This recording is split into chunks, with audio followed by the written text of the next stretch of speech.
पाठ 9 दशहरे का मेला।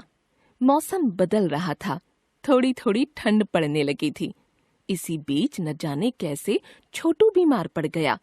मोहल्ले के सारे बच्चों में उदासी छा गई। सबका दादा और शरारतों की जड़ छोटू अगर बिस्तर पर पड़ा हो तो दशहरे की चहल पहल का मजा ही कम हो जाता है। यही सोचते सोचते छोटू का बड़ा भाई हेमंत धीरे धीरे जूते पहन रहा था। तभी नीचे से दीपू ने पुकारा, हेमंत, रामलीला देखने नहीं चलना है क्या? हेमंत भागता हुआ नीचे उतरा, जहां दीपू और कंचन पहले से ही उसका इंतजार कर रहे थे। वे हेमंत के चचेरे भाई बहन थे। दुर्गा पूजा की छुट्टियां हो गई थीं। मोहल्ले के समीप वाले मैदान में प्रतिदिन शाम को रामलीला होती थी। हेमंत, कंचन और दीपू शाम को वहां जाकर रामलीला देखते, घूमते फिरते और मनोरंजन करते थे। शरारतों की तो कुछ बात ही मत पूछिए।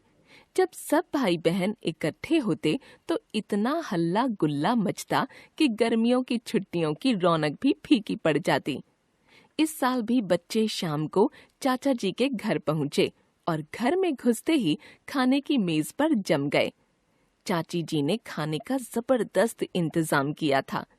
हेमंत की मनपसंद टिक्कियां, कंचन की पसंद के दही बड़े और दीपू की पसंद के गर्मा गर्म पोहे बनाए गए थे। इन व्यंजनों की खुशबू से घर भरा था। रवि की पसंद के सफेद रसगुल्ले मेज पर आए तो सबको रवि की याद आ गई। रवि, ओ रवि, नाश्ता करने आओ, चाची जी ने आवाज दी। आया माँ, रवि की आवाज सबसे ऊपर वाले कमरे से आई। अरे, ये रवि ऊपर क्या कर रहा है? कंचन ने अचरज से पूछा।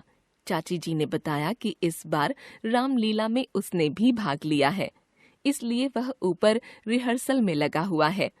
थोड़ी देर में पूरा मेकअप लगाए हुए रवि नीचे उतरा तो सभी उसे देखकर हंस दिए। रवि ने शर्माकर मुंह फेर लिया।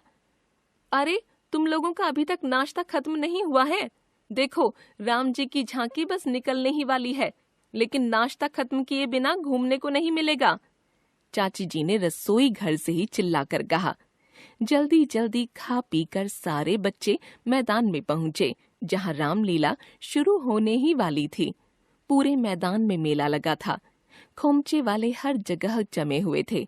चूरन, भेलपूरी, चाट, आइसक्रीम और मूंगफलियों की छोटी छोटी ढेर सारी दुकानें सजी थीं। मिठाइयों और खिलौनों की भी भरमार थी।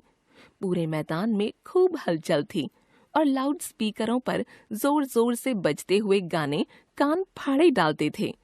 दीपू ने एक मूंगफली वाले से मूंगफलियां खरीदकर अपनी जेबें भर लीं। बाकी बच्चों ने भी अपनी अपनी पसंद की चीजें खरीदी और कुर्सियों पर जाकर जम गए। रामलीला शुरू हुई तो दर्शक शांत होकर बैठ गए।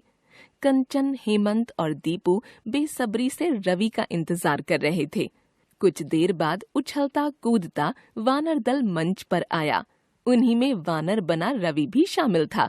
मंच पर उसकी हरकतें देखकर सब भाई बहन मुस्कुराए बिना नहीं रह सके। रामलीला समाप्त हुई। अब हेमंत, कंचन और दीपू रवि का इंतजार करने लगे। रवि थोड़ी देर में अपना मेकअप उतार कर आया। सब भाई बहन अपने अपने घरों को लौट आए।